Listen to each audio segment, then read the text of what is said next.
Did you wake up today? Well, that's great news, because some people didn't.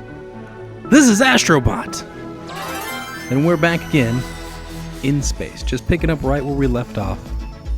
There's just a UFO that was flying around in space.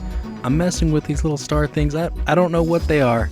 I don't know if me doing what I just did caused what happens next to happen. But it did. A comet shot down, and you run into it, and it makes a whole other planet. This is just adding to the amazingness that is Astro Bot. These kinds of things happen. All the different hidden secrets and stuff like that. These little levels that just happen to appear. Great. It's really awesome stuff. And it's just like a little challenge. That's all it is. Little challenge map. Nothing big. It's not a big world map that you gotta run through. You're given a challenge. And here's another mechanic using the armadillo to be able to go over spikes. And it's playing music too. That feels like it belongs in Toy Story. Or some other like Disney Pixar movie. And there we go. We fell. We died. That's what happened. Man, I can't get over how great this game is, though. I can't think of another game that has this type of mechanic to it either. So how have all of you been out there since our last video? We've gotten quite a bit of views, quite a bit of likes, and quite a large number of followers compared to what I normally get for followers, which is awesome. I'm really happy. That makes me want to continue making videos. As a matter of fact, because we've been getting so many from this one particular genre of video, series of videos, just from doing Astro Bot, essentially. I'm not doing the Oblivion remaster. That sound quality mess up that happened from there was terrible, and I don't know why it happened, like why I recorded like that, because when I was playing the game, that didn't happen. I'd have noticed it. Here we go.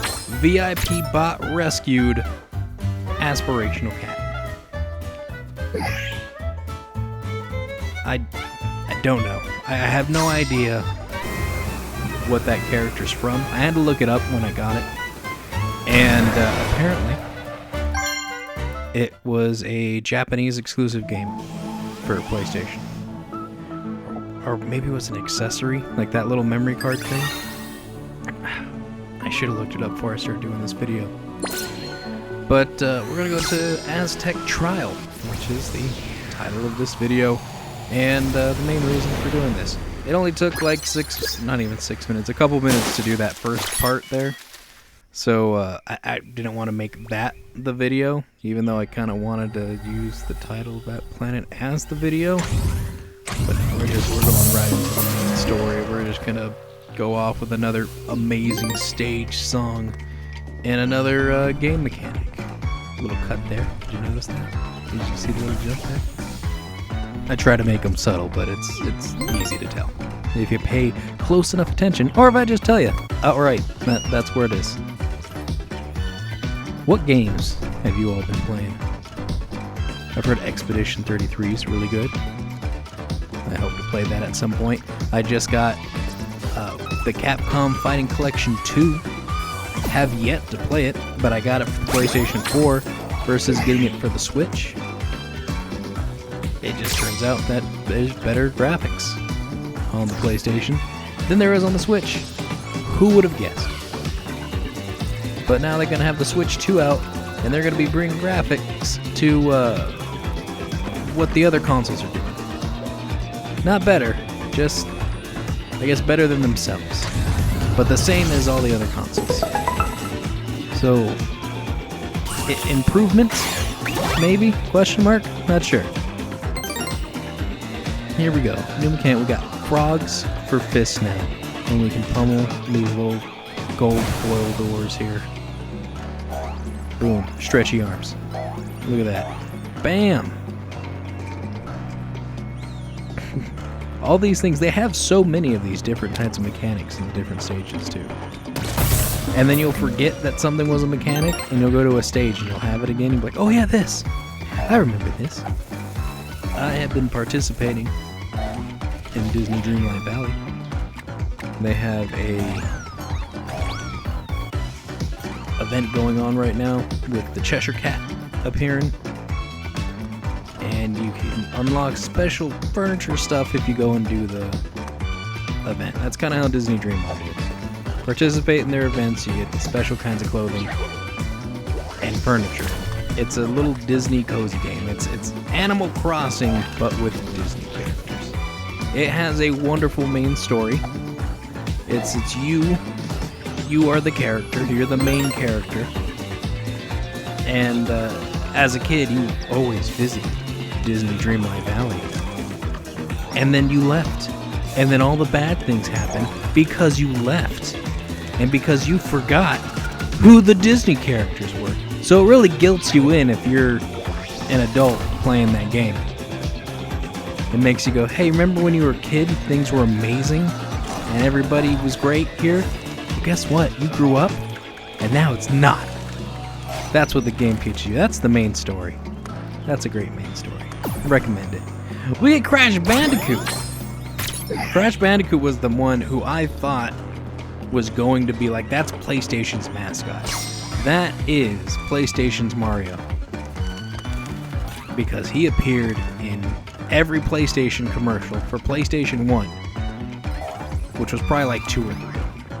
It wasn't a whole lot of them. But like, that's who you would think the mascot was going to be. And it's not. You had Crash Bandicoot for, 3 or 4 games, including Crash Team Racing. They did a kart racing. Again, the whole Mario thing. And, no. They wind up... So Sony sells the rights to somebody else. I forget who it was that they sold them off to. But they kind of changed the way the appearance looked. I just got a Crash Bandicoot game today because I'm trying to get some Crash Bandicoot games. I don't have a whole lot. I got Crash Team Racing, which was the most important one for me with PlayStation. But they have a Crash Bandicoot game on the Game Boy Advance. They even have a little crossover between him and Spyro, which is great. The most recent thing that I think Crash Bandicoot has been in was Skylanders. They did a little crossover with Skylanders, which is where Spyro went too. Went into the Skylanders. And I forget which company does the Skylanders. Great concept for a game. You know, toys plus video game equals fun times. And apparently it wasn't fun times because it's not that popular and they don't make the Skylanders games anymore. Or they do. Do they? No. No, they're done. I haven't seen any more. I think it was just getting to be too much. That's a lot of stuff to purchase though. Like, not only are you purchasing the game, but then you're purchasing every individual figure. And it's not like they're like $5, $2 figures. They are now, if you can find them like a Five Below or somewhere. Because they did not go well. And the redesign for Spyro was terrible looking compared to what he looked like before. But yeah, they somehow managed to get the rights to use Crash Bandicoot again, which is great because I'm pretty sure Sony is still not the main people for him, but Crash Bandicoot was a big role in the first PlayStation. My cousin was big into Crash Bandicoot. I remember watching him play, and I guarantee you, Crash Bandicoot was the reason I didn't like platformers growing up. Because I'm pretty sure I tried Crash Bandicoot, failed miserably. I was like, yeah, I'm not into this game. I was into Crash Team Racing though, that was fun. My cousin used to use Ripperoo as his handle online. Like, that was his username. Because that was his favorite character in Crash Bandicoot. Old Ripperoo, who had a straight jacket and TNT, which is like jump around, set off TNT. Great character. Wonderful character design. Versus what? Tiny, who was a very large, not tiny character. Classic. And they're just gonna beat up on some Russian dolls. Little Russian nesting dolls. Take them out. Bam!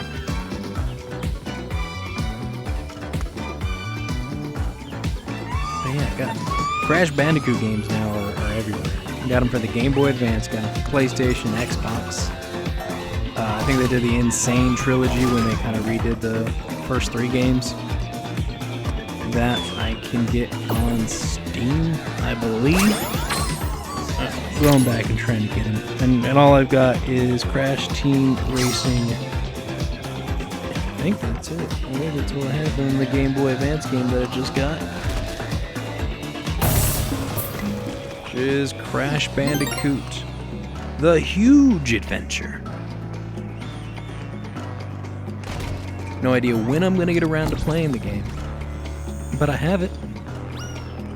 That's just kind of how retro game collecting seems to work. I really want to go back and play all these other games, but I'm also so busy with not only personal life and doing little projects like this, but I gotta work. I work 8 hours a day. I work 5 days a week.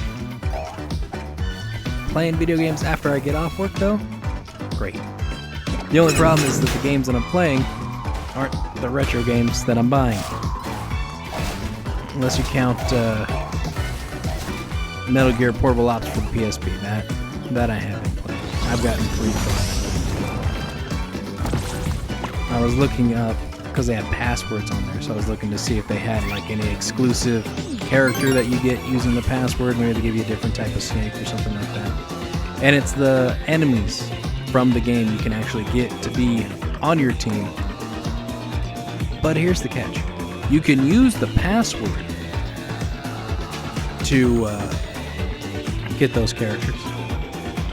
Or you can play the game and unlock them through special conditions. So it's like, alright, I'll just play the game and unlock it through special conditions. Here's the next best thing. You can't use those characters until you decide to start the game over again and do a second playthrough. So I'm probably not going to get those characters. I could use the password and get them, just to see what they're like. I don't think I'm going to, though. I'm just, I don't know. I'm on the fence about doing a second playthrough, because if you do a second playthrough, you do it on the harder difficulty, because after you beat the game, you do it on the hardest difficulty. And here we are, just damn near at the end, or what looks like the end. Using these little roll pin mechanics, jump around, taking out the, what I assume to be like the tongue. Just rip the tongue out of an Aztec monkey face. And we find ourselves a secret room. Ooh, with this little mechanic. This is design. Level design is amazing. The different stuff and different platforms they put on here. Like, this is creative. I'm not meaning that in any sarcastic way. It's like the natural tone of my voice sounds sarcastic. And look who we find. We find a Jack from the Jak and Daxter series. The Echo Warrior himself. My buddy Marcus, who used to live around the corner from me, had the Jak and Daxter game, and I watched him play it, and I was like, this is a really great game. And then Jak and Daxter 2 came out, and I was like, God, they really changed that character. It went from being like a fun-loving kind of series, and then it just kept getting darker as the games released. To a literal point where there was a dark side version of Jak. He went like werewolf. He had a dark side to him. A lot of the characters went that way. Sonic went that way. I wouldn't be surprised if there's like a Shadow Mario somewhere out there. But, oh man. I did get Combat Racing for Jak and Daxter. Never played it. I got it because Jak and Daxter are part of my collection. They had an HD collection for the PlayStation 3. I picked that up. I figured that would be easier to get than trying to find all 3 Jak and Daxter games. And maybe, because the trophy system for the PlayStation 3 would be better. And here we are, near the end of the stage, where we're in a boxing ring. Boxing. Who'd have guessed? Beating up the Russian nesting dolls. And we get one massive one. Kind of looks like a Fall Guy when you look at it close enough. It looks like Fall Guy designs. Robo Fall Guys. No arms and no legs. Breaking them one after another. It was fun. That was a fun fight. But we reached the end, and I just realized, oh wait, there's one robot I missed. Where is he? Maybe I can go back. Nope. Nope, I can't. This is why I look around everywhere. Just in case. I was looking around before at the end and thought, you know, maybe he's just further ahead because Jack was in a secret area, so maybe he's actually located further in. It's not. Anyways, thank you all for watching. And I'm gonna see you in the next video of Astro Bot. Goodbye.